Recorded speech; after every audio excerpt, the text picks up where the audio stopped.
episode of WEARE757, the show. We got Tidewater Prep in the building. Coach, Thompson Yates in the building. How y'all doing, man? Man, I'm doing good, man. Doing good, doing good.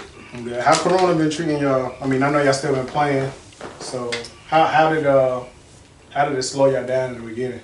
It ain't really slow us down now. We just had the guys get tested on a weekly basis or bi-weekly basis, and just make the moves from there, whatever we need to do. If somebody got COVID, then they just got to sit out for about the 2-week period until they come back with a negative test, with 2 negative tests.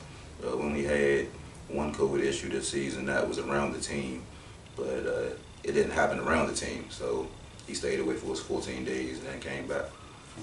Okay. Y'all first game, y'all played Oak Hill. How was that, and how did that come about? Because I mean, well, first let's start off. How did you come to this area? Because you're originally from D.C., right? Yeah, I'm originally from D.C. So how was that? The move was good.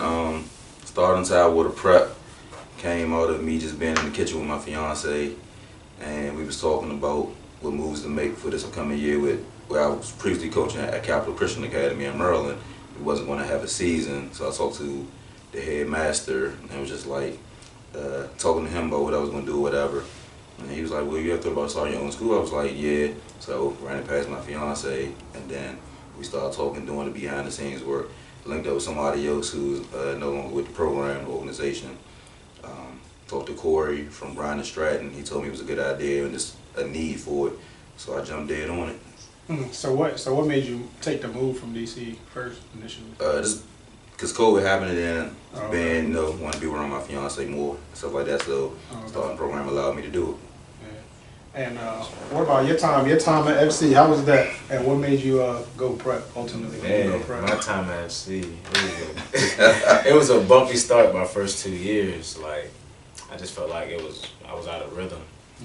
Coming up from JV, trying to play varsity as a point guard, I'm like, dang, like I don't even know if I can play point guard. I don't know if I can even hoop anymore. Junior year came around, first game we had on my birthday, we lost. I felt horrible in this game. Then I dropped 28. Great, season just went great after that.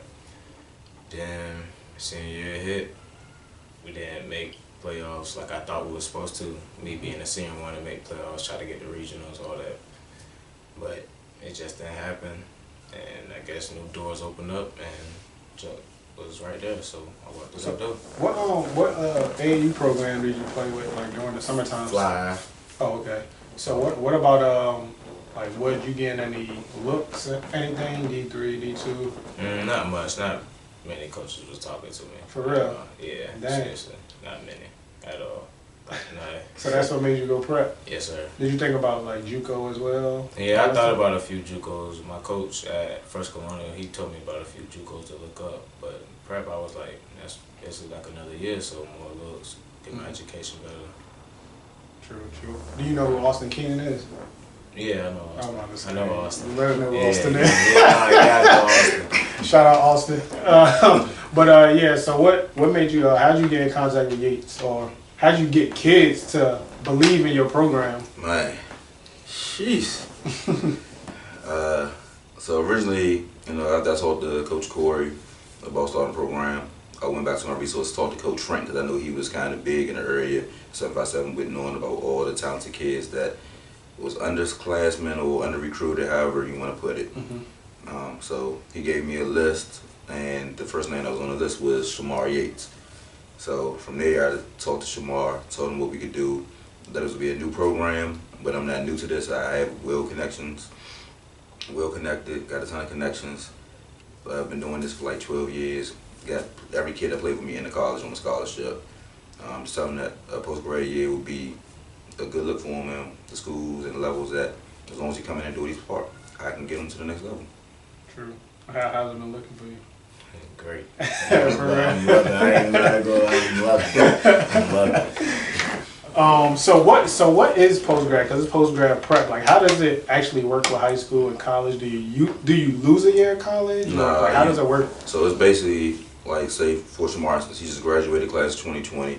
Now this is a gap year. So once you graduate, most people don't know, once you graduate high school, you have a year to take off, do whatever you want to do. It's called a gap year.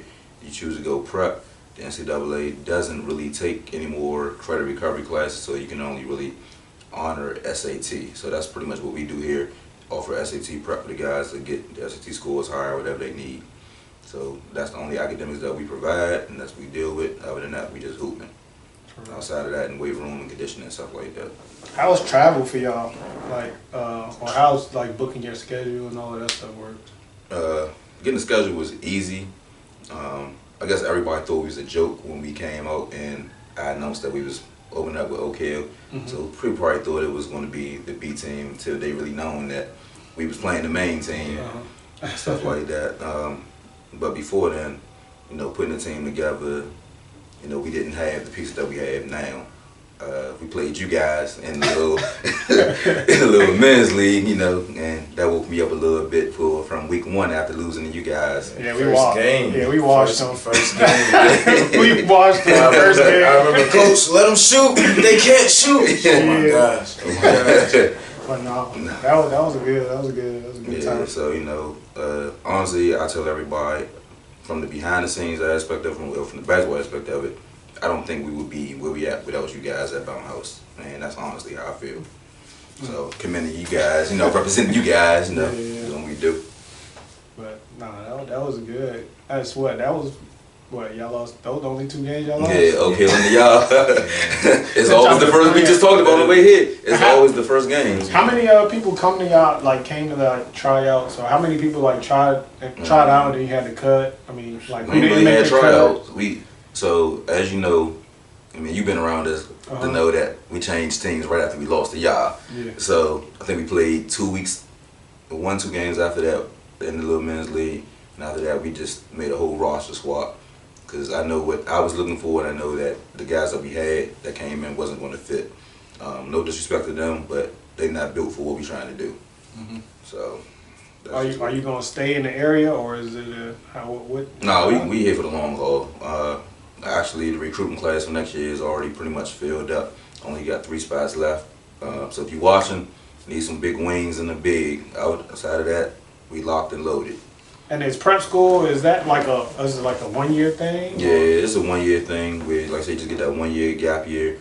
This year, it's kind of different with COVID. Some people are bidding to let the dudes do 2 years of prep and see what happens. But you know, only because the NCAA transfer portal is hectic, along with the NCAA giving everybody back their school year. So, like I tell my guys, nobody got scholarships. You know, nobody got scholarships. So it's basically like whoever offer you, you might want to take it this year because they really want you. So I mean, that's how you gotta look at it, you know. And I'm just big on getting every kid into college.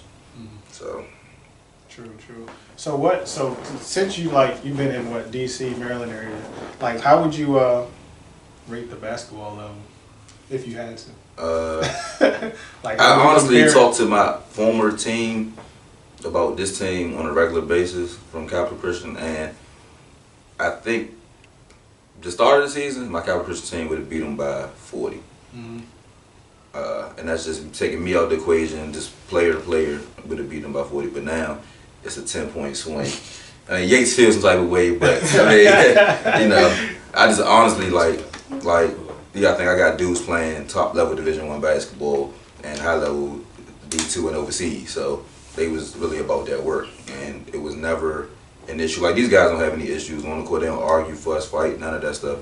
Chemistry is just phenomenal. But basketball wise, I was able to do more with them because we had 6 a.m. conditioning, 12 to 1 practice, 3:30 to 5:30 another practice. So we was able to run it like a full-fledged college program. Here, we kind of micromanaged on the time that we in the gym, but we're only in the gym 2 days a week, and for us to be 16-1 overall, 24-2, then I mean I think that's good.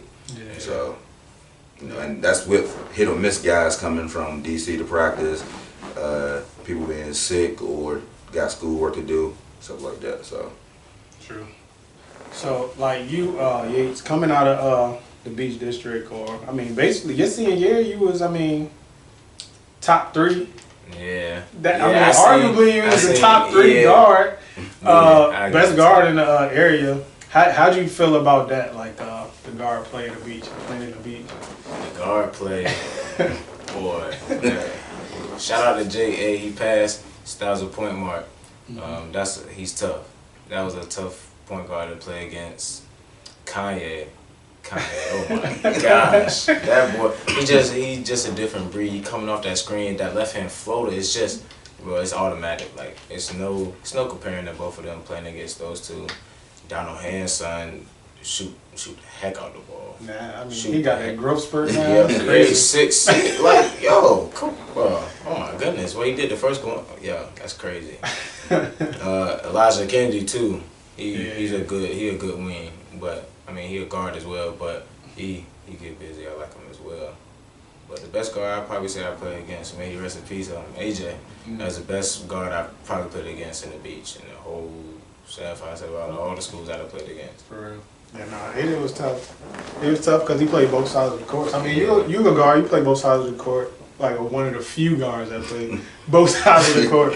How was the jump from high school to prep school? I feel like you more mature, you more confidence in yourself. Like, yeah. With high school, I was more timid. It was like listening to the coaches too much. I would say like you trying to run a play the whole time, not just trying to get your own rhythm and just playing basketball. Just realize just playing basketball. And with prep switching over, it's like he give us leeway. Like we all got the green light, just play. We got plays, we got sets, we could run and do all that, but just play basketball. you got a Mitch, man. Yeah, if you got a mismatch, pass the ball. Yeah. So what about you went over to prep school with one of your teammates from first one. Yeah, How was that? That was good. We've been playing together since middle school, so that's my brother right there. Like, so jumping over to this transition now, it's coming to an end because we about to go off to college. But it's good to still play. We had a connection bond, stay in contact. It's good. How did you form with the other teammates? We clicked instantly because I played against them in the summer. I already texted them on Instagram. My cousins went to Norcom with Darnell, Deshaun, Roberts. You might remember him playing with KJ Davis. Yeah, so I already knew Quay, all the guys. We just clicked instantly, just a bond. Just click. We're not selfish, no arguing or nothing. We just get along real good. True. And what made you pick his prep school or what? That was the door that opened. That was the very first door that opened, so I took it. That was the first thing I jumped on. Yeah, I feel you. It feel good to be wanted. Like, Yeah, you know what I'm saying? like Trust me. Yeah. like, gosh. So what was some of the other kids that you had on your mind? There wasn't any kid that you wanted that you couldn't get? Coach Frank had me reach out to Carl Chavis. Oh yeah. Yeah. Chavis. We originally had. I would have never scored. I would have thrown alleys on goddamn day. So him and Khalil. I don't even care. Just get my assists. Take all my assists all game. Who else was on that list? Carl Chavis, Caleb Peterson, who was originally with us, Tori from Austin Smith. You know, they was with us right before the season got going. You know, they was like. They couldn't trust a first-year program, so I understand it. But like I explained to their parents and to the parents, I'm not a first-year guy. How'd you get the? I know you say you got like the Under Armour deal or connecting with Under Armour and all that. How you get that? We sponsored by Under Armour. That connection happened because the guy Chris from Virginia Havoc, and I also run the Virginia Havoc side down here at Tidewater. So. We just put the two brands together, had a phone conversation with UA, and they took us on. You know, we still have responsibilities that we got to do, and I mean, like we have to destroy everybody by 20. Like it can't be close. It's no disrespect, but we just got to send statements. Like that's what it is. Simple as that. You know, or the brand gets snatched. So we playing for more than scholarships and wins. Yeah. So. That's true. That's what's up. That's definitely how it works. I mean, you see like IMG, I mean a bunch of you see them on like the Under Armour main website and shit dunking on people and stuff. That ain't crazy. Yeah. So what is it looking like for next year? Or is y'all season over? Because I know y'all just played Bryan and Stratton last night. Yeah, that was Which one of like y'all biggest? It was one of y'all biggest games. What was that? And what was the outcome of that? How'd y'all do? Just don't talk junk. Yeah, that's the motto, man. So why was there so much hype about that game? Because I know that's also a 757 program or JUCO. Both of us won the top 757 JUCO post grad, whatever you want to name it. and people want to see a show. So we one of the best two in Virginia. So let's put on a show. Mm-hmm. And we came out and did what we needed to do. Got them out of our gym. Got about our day. Y'all gonna learn to stop sending y'all B teams at us. We different for a reason. Yeah, a lot of. I know you was telling me behind the scenes that a lot of teams are send a B team. What's up with that, and why do they tend to do that? First year programs, they don't know what to expect. Credibility. Even if you got video and stuff. They just right now is they're scared to take a loss. Yeah, okay, I got you. Because a lot of the teams that we play are sponsored by Nike, sponsored by Adidas and stuff like that. Like Olympus Prep, they send their B team. They look at the scoreboard, they see what happened to them. So if y'all want to see y'all red team, we here, we on duck. I say doing our game last night against Bryan and Stratton, which is a Nike school. We just kept foot on the gas. We ain't let off until the last minute. So we was up by 30 at one point. It is what it is, Who's any 757 kids on their team? I know they got Odin, right? Yeah, Odin. That's what the only one I know. Odin. Yeah, he was tough in high school too. I mean, it was to their defense, it was their first game because they had some COVID issues going on, but Do y'all got any more games? Yeah, we got 15 games left of this, and then we got unsigned senior events that we going to play in as Virginia have it, and stuff like that. So under the AAU brand. During the game last night, actually, we got a text from Madison Nutton coach. So we're trying to set that up for Madison Nutton to come to us within the next 2 weeks. So, and then our conference, we got our conference, then our national championship, which is going to be in nationals going to Myrtle Beach, and then our conference be in North Carolina, Raleigh. So we got to hit the road. True. What was it like for you, Yates, to play against Oak Hill first school game? Because I mean, we see them a lot on TV. We see they got a lot of just walking 5 stars, D1s. I didn't even look at the players. I'm already knowing. I'm seeing future NBA stars. The jerseys, like it's just a good atmosphere to be in. Just felt good. But them some big boys. Like they huge. Like I think it was one play. I came across the middle, tried to catch the ball. And I think it was 23. Hit me. I just looked up. I was like, yo, he huge. Then was one play, my man WEARE, he got dunked on, spin move, caught the ball on the post, spun right into him, rolled straight up, dunked and screamed in his face. I'm like, oh, that's game. I'm like, oh, that's game. That was first quarter. What did you take from that experience, though? Got to grind harder. Because they in the gym every day, working out, lifting, got to go harder. Can't get out work. Yeah, facts. I mean, I feel like when I see you play now, like difference, I feel like you're more consistent than you was in high school. Because I would come film you in high school. And I don't know, but it's not just you, man. It's a lot of kids when they see the camera or somebody filming and then they won't play as good. I mean, they'll still play well, but they won't play as good. And then like I remember it was one time I came to your game. I think y'all was playing Cox. That's the game you're supposed to go off. That's your rival school. Yeah. You did okay, but Armani did better. Yeah. And then the next day I didn't go to your game, and you had like 30 on PA or something like that. Oh yeah, my buzzer beater. We was like, I was here. We was talking about that. We was so hyped that night. It was a Friday night. What was that game like? Because I know that was a big game. Oh my goodness, Kanye was giving people buzz. I won't guard him. I was just like, yo, I'm in help defense. I'm trying to help because I ain't worried about nobody else shooting up 3. I'm worried about him and Zay. So I'm like, all right, leave whoever in the corner right there. He coming off that screen every time. Floater, left hand, floater. Same thing. Came down, shot a 3. I'm like, yo.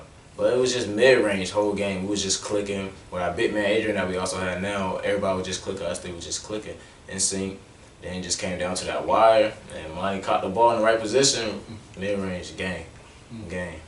What was it like those rivalry games versus Cox? Because I know that's a big rival for y'all in high school. I've never won a varsity game against Cox. I have never won a varsity game against Cox. My junior year, I promise you we were supposed to win. It was on KJ's birthday. Mind you, I have at least 31. It's halftime. We up. And we only got 35 points on the board. So it's 24 other points on the team, and we win it. So they just come back in, face guard 94 feet, 94. Then we lose that whole game, and it was just Never beat sad. Cox. Yeah, like That's crazy. never beat them at all. Like Those games be so packed. yeah, like that was real life a college atmosphere senior year. Like I couldn't hear anything. That was the loudest. That was the last game you've been. Yeah, loudest game I ever been. That's wild. What about you, Chuck? Like, how was it? What was it like coaching in DC for yourself? And when did you start coaching? What brought you into coaching? Did you play? Yeah, so I originally played at high school at Eleanor Roosevelt. I was a point guard with Eddie Bass and Delonte West when we went to the States. So what got you into coaching? Why start to coach? Kept you around basketball? Basketball, football. I've always coached basketball, always coached football. Owned the arena football team. Owned a professional basketball team in the ABA called Tri-City Suns. So it's just been, my whole life just been straight sports, coaching and building programs. And why the switch over to basketball? You say you did football. Basketball a lot easier. I hate the cold for real sometimes. Even though you know arena football ain't no weather, but you know I just rather it's more fun for me doing basketball. Football I gotta worry about getting 50, 60 kids in the school, where basketball at the max 12. Yeah. So it's easier. I mean I can go back to coaching football like that and be perfectly fine. But basketball where it's at right now. So, but we will be having a football program in the next 2 years, though. I'm so how does y'all don't have a building yet? You know what I'm saying? I don't know. Do y'all have a building? Mm-hmm. But how does what do y'all do for school and all that stuff? Like how I do got my y'all? phone through SAT. Online, on the phone. We got a phone. We at home. Use technology. Hey, that's all we do. Phone, laptop. Is it weird not going to class? Yeah. like I just wake up, look at my phone. Probably I just be like, let me go get on the game real quick. Probably play that about an hour or two. If it's on Monday or Tuesday, then get on SAT. Just look at it. Nah, and then these dudes work. they Like, be loafing. They be loafing on doing their SAT work. You gotta do it. But They be loafing on What doing is it? What is SAT work? just the regular practice SAT, going over tutoring, math, English, stuff like that, all the right stuff that they can need for the SAT. Even though the NCAA is not requiring it, most of the schools still require you to have an SAT score to get accepted. So they gotta have that. So just because you don't need it to play basketball, you still need to get into the school. And I would be doing a disservice to the kids and the parents if I send these kids to college and they don't have any academic foundation with them. Yeah. So, because then they'll be lost, then they just play the whole year of basketball without learning anything. Doing anything. Yeah, so. Are you what schools been contacting you or asking about you? MACU, Mid-Atlantic Christian University, out in Elizabeth City. They was at the game last night. Bryan and Stratton, of course. Livingstone, some other little D2s, D1s, low D1s, but just got to find the right fit for them.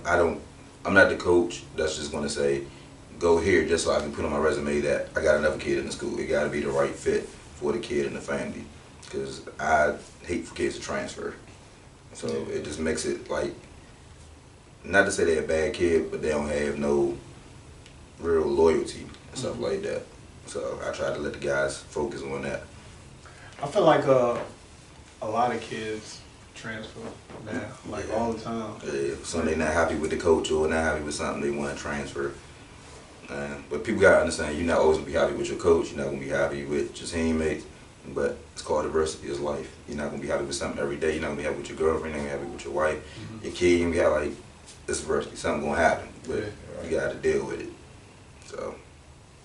What for you, Yates? What was it like growing up in Virginia Beach? And I don't know if you got this thing, but when I was in basketball, playing out here, playing all the other cities, they always said the beach was soft. Did you ever get that? Man, yes, because any little touch foul we do in the beach, the refs is calling it. You can barely put your hand out. You can't touch nobody, hip, no nothing. It's my senior year.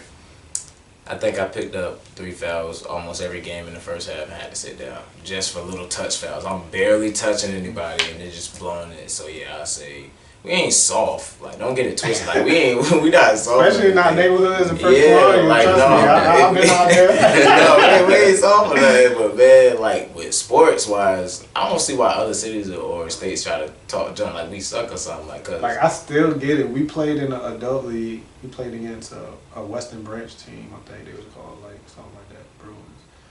And I guess they know I'm from the beach, and they was like, man, or just because the sports center is in the beach, they was like, man, the beach soft. The beach, I was like, man, y'all 31. What are you talking about? and still give anybody work in any sport, no lie.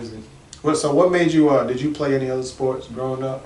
And why? Football. Like, that's why I got hit in 5th grade. I ain't want to Yeah, play no one more. time, get I out. didn't want to play no more. I didn't want to play no more. And then my senior year, I was running track, but then COVID, so I didn't get a chance to do that.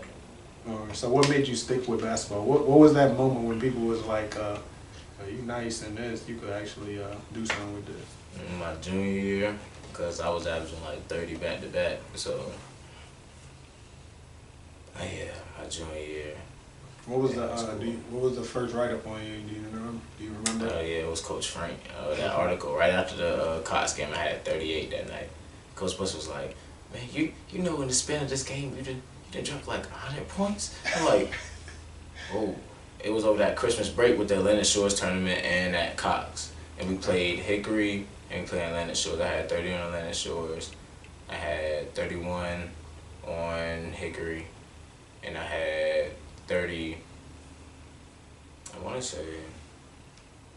say Salem. No, I didn't have 30 on Salem. I had 21. Yeah, that was 21 on Salem. Low scoring game. What was it? Is there any like opponent in the beach like playing it, or any opponent that you was like, man, I gotta get him to do the work. He just talked too much. Last night. Yeah, last night for Brian Stratton, dudes just talk. Number 0. I don't know his name, but he was a good player, but he just talking too much. Bro. Was it before the game or was it been during on the game? social media? It was during the game. Like, I just don't like when people talk to me during the game, but it's cool because the whole team gets amped up, and then that's when the blowout started. That's when the blowout started. Made the wrong comment out of his mouth. What he say? He said they suck. Like, dog, Like, damn, they already 20. noticed. They was calling us out. They was like, those are 2 First Colonial boys. Them boys over there go to Newark. I was like, oh, all right. And then they just kept talking. And they start calling me a shooter. I mean, I only made 2 threes. I made 2 threes, and one was off the corner of the backboard. Ace ain't never been there. What's your future plans for the program, Chuck? What you and plans for the rest of the season? Do you plan to go win the rest of the games? That's always the nice way to put a buzz out now. Back with it is what it is. I just feel like we should beat everybody by at least 20. Like, no offense, no disrespect. I just don't respect no team that play against us. You against us, you're not with us, so you just gotta get beat. I mean, it is what it is. I don't care who you are. I could be my mother coaching the team or playing. Clear, you going at you. Like, it is what it is. It's business. The goal is to win our conference championship first, and then the last goal is to be making sure come May in late June, all these dudes sitting at the table signing their letters of intent on a scholarship to go to college. So, like I told them from the day one, winning don't mean nothing to me on the court. It's all about signing our letters of intent. So, that's just what I'm big on. Goals outside of that, we're leaving the facility that we're at now, G-Church Deliverance. We're leaving there. We're going to move over into the field house for some games and practice, stuff like that. So we're trying to finalize a deal with all of that. So, since that prep school couldn't do it right, I got to do it right. Yeah. So, what is it like for you, Yates, or for both of y'all? What is it like playing with no crowds, for the COVID? Like how do y'all get your own energy? Like, I just feel like that is crazy. We just gotta start it in warm-ups. Like, we come in pre-game, shoot around. Just gotta get it started right then and there. Just get amped up about the game, because best believe if we can have people in there, oh boy, it's wild in there. But I feel like it's better. Everyone can really get in their groove. You ain't got to hear nobody really talking to you, trying to tell you to shoot the ball, to do this. No, just let me play and I'll listen to my coach. I know I'm in the, I think it was, somebody had DM me. It was like, how many people in there? I think Khalil did some type of dunk. It was like, how many people in there? I was like, it's literally me and them. But how was it playing with Khalil? I mean, I don't know if you ever had a dunker like that on your team before playing. Honestly, Because you didn't play against him in high school, did you? Did y'all get a in chance? summer league. Okay. Summer league at Kellum, yeah. Oh, yeah. That's when I caught my first dunk. I had came back off an injury on Easter Sunday. We was playing with Fly High, and I got hurt at the Boo Williams tournament. Came back, got a steal, dunked it hard. I was like, oh, I can dunk like Westbrook. I'm like, yeah, man. So then Khalil was like, man, you need to transfer over to Wilson. I'm like, man, I can't do it, man. Like, bro, I don't know, man. But I'm gonna be in contact. Then just to transfer over, we stayed in touch throughout the season. Let me know how his game's going. I was watching. Then he was telling me about what different schools he was about to go to, where we could meet up, which school. I was like, man, I'm about to go prep. He left his JUCO. I'm like, come on, come on, bro. He about come on. That was a wild Saturday. I'm like, yes. Finally got someone just throw it up and he catching it. I ain't gotta worry about it. It's like almost on some Dwayne, LeBron just throw it up. He gonna go get it. He gonna go get it. Thanks. What have you? I mean, you say you coached coaching for 12 years. Have you had a high fly like that? I'm sure you have, especially in DC. Yeah, all my guys, like that's the number one recruiting rule and Yates will tell you this. That's the first question. If you can't dunk, you can't play for me. Yeah. That's my first. You gotta do something great outside of that because college coaches want athleticism. Yeah. So especially the schools that I deal with on a regular basis. So they want to make sure you can be athletic because they interchangeable positions. So yeah. Is it Khalil? Isn't? I mean, I feel like it's not the norm because I feel like at Wilson a lot of times he played the 5. But then, like when Coach Andrews got there, he kind of had him on the wing, like slash him more, and that's when everybody was like, "Who the hell is Khalil?" Like, he's going crazy, man. Because he went crazy his senior year, man. Like I've never seen so many people at Wilson games in my life. Shout out to Wilson, but yeah, that jank was crazy. That's all I heard about when I first moved here. They was like, "You gotta get this kid Khalil." I'm like, who the hell is he? Like somebody sent me tape. Yates sent me some film. I was like, oh, all right. Then Brian Sharp was like, they got a chance of getting him, so I just let it go. And then I was at my son's baseball game, and Yates had inboxed me and was like, yo, remember Khalil? I was like, yeah, what's up? He was like, he hit me while I was trying to come prep. And I moved so fast from that damn shed. Go call Khalil. Lock that in. And from there, it's just been smooth sailing. True. Shout out to you for being the sponsor, though. It's all good.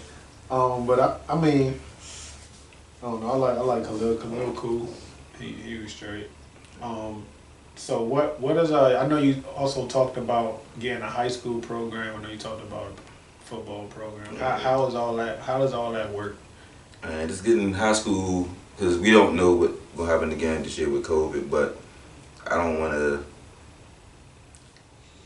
I just think the level of basketball that they playing here is not what my program can do for them. My program can take them to another. So we're looking for 10, 11 guys, tops 12, to build this national high school program with. So we can be like the IMGs, have a straight post grad and then an elite high school team and just get the best of the best and go travel around the world. I mean, we got the backing from Under Armour, we got the backing from Virginia Havoc, so we got everything we need. Now we just need the players.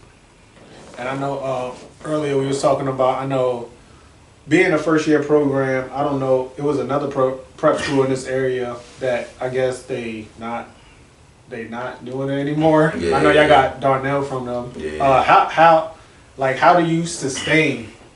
Man. Like, you know what I mean? So schools fail when they don't do it the right way and do it the legitimate way and genuinely care about the kids. If you have businesses or schools that genuinely only care about the money aspect of things, they going to fold because then like these guys will be like, yo, we really got to pay our tuition because he working for us. So it's a difference. Like if I'm just like, oh yeah, make sure y'all pay y'all tuition and get all this stuff in there, and I ain't doing that for them, they don't see the benefit, then it gets scarce. Like the guys that played for Virginia Beach Sports Academy last year, I think 4 of them went on to school that I know of. Outside of that, this year I know they had their program. We seen them a couple of times in the gym on Friday night before we came in there and played. But outside of that, I just know they folded in like November, like right before we went to go play Oak Hill, and that's how we got Darnell. And the biggest thing is they didn't come 757.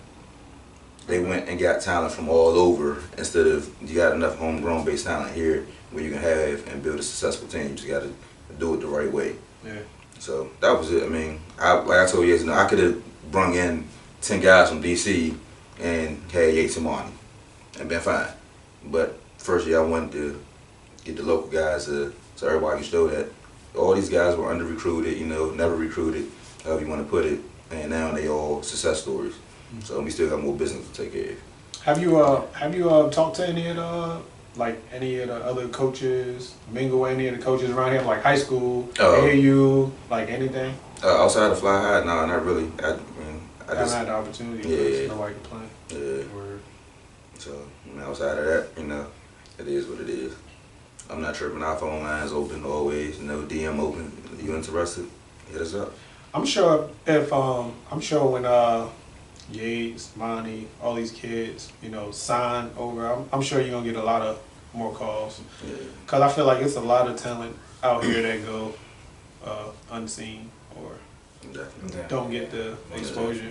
And that's one thing. I don't go after 5 stars. Like I don't want a 5-star kid in my program because I don't want nobody that's bigger than the program. And that's the difference in these guys. They are like extremely hungry and passionate about it. Like I don't have to. I'm not coaching their energy. I'm just coaching their IQ and basketball development because they bring the energy and they feed off my energy. So it just goes with that. So how does it? I know you said the kids pay tuition. What does the tuition go to for prep school? The academic part that they got to take care of. So even if they don't do it, we still paying for it. Yeah. So that aspect of things, facilities, just stuff like that. When y'all travel, like how far? We only traveled. We went to Richmond and Oak Hill game. Yeah. Okay. So and the Oak Hill game, Caught a flat tire there. yeah, I just knew it was destined for us not to play. Yeah. I thought it was bad. It was a long day that day. Say it that way. On the way there or the way back? On the way there, Yeah. got the van an hour late. Got on the road late. Got an hour away from the gym. Caught a flat. Had to wait an hour and a half just to fix the flat because we had the wrong jack. Our jack didn't work. So another van pulled up. I had the same sprinter that we had. Just looking and waving. Man, it was bad. It was bad. So that really played a major part into the Oak Hill loss. I mean, like I said, we still was going to lose the Oak Hill. Like, I already knew that, hands down, told him that from day one. He was saying ever since day one. Day one. That's not a winnable game. You're going to Oak Hill, number 1, and number 2, that's a game you just make a name for yourself and put your name out there, try to get a scholarship for. That's all that game was about, and the show bring legitimacy to the program. Next year, I can unleash now that we have Oak Hill schedule. We got IMG schedule. We got Madison Dutton. We got Moravian Prep. We got a lot of top hitters that we playing against next year. So it is what it is. That's cool. That's cool. So what's your ultimate? What do you see in your future, Yates? Like what's your goal or school you want to go to or? My goal right now, the school I'm mainly looking at is MACU, Mid-Atlantic Christian. I'm liking the program kind of heavily. It's already like I'm almost part of the family. Almost. The players already been hitting me up, text me, keep Who else been hitting you up? Man, leave me alone, man. Yeah, just a few of the guys just been hitting me up, telling me about the school, what's it like, the program. Girls? Yeah. Yeah, one of the girls on the team, whatever, man. Yeah, she hit me up. But yeah, I'm kind of ready to see what my future beholds and ready to start my life. So are you happy that you went prep or did you have you make this jump? Yeah, I was happy I made this jump to prep. I was definitely happy because I ain't had nothing. So shoot that first one. So what was it if he didn't have his prep school? What would you have done? What I have done? Like what would? Boy, would you try to walk on somewhere? Would you just went to college, find a job? Or just have to find a JUCO at that point. That's what I was gonna have to go for. What's the best the best player you ever coached? The best player I ever coached. Man, in all my years of coaching, my guy Taiwan Kenley played for the Wizards in the G League team. He dressed a couple of games, played for the Wizards. Him, coached Marquise Reed. I actually coached Devontae Carter when he came to Capital Christian over at Nova State. And he came over there. Chris Olanda, that was from here. Big Nate, that's at Purdue, from here. You know, he came in Capital Christian. So we had a lot of talent come through Capital Christian, stuff like that. But overall, the best player to ever coach is definitely Taiwan Kenley because he's a complete assassin.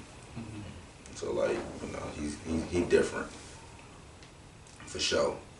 You gotta show, you gotta be the best you can be now, because the kids gonna be coming. You know what I'm saying? That's all it's about. Like I said, we definitely wouldn't be nothing without you though, man. For real. And like I said again, shout out to 7 Cities. Definitely, y'all put us on the map with the 7 City stuff. Like, and Came started with the Benz League. So I'm gonna keep going back to that. Like, that's where it started from.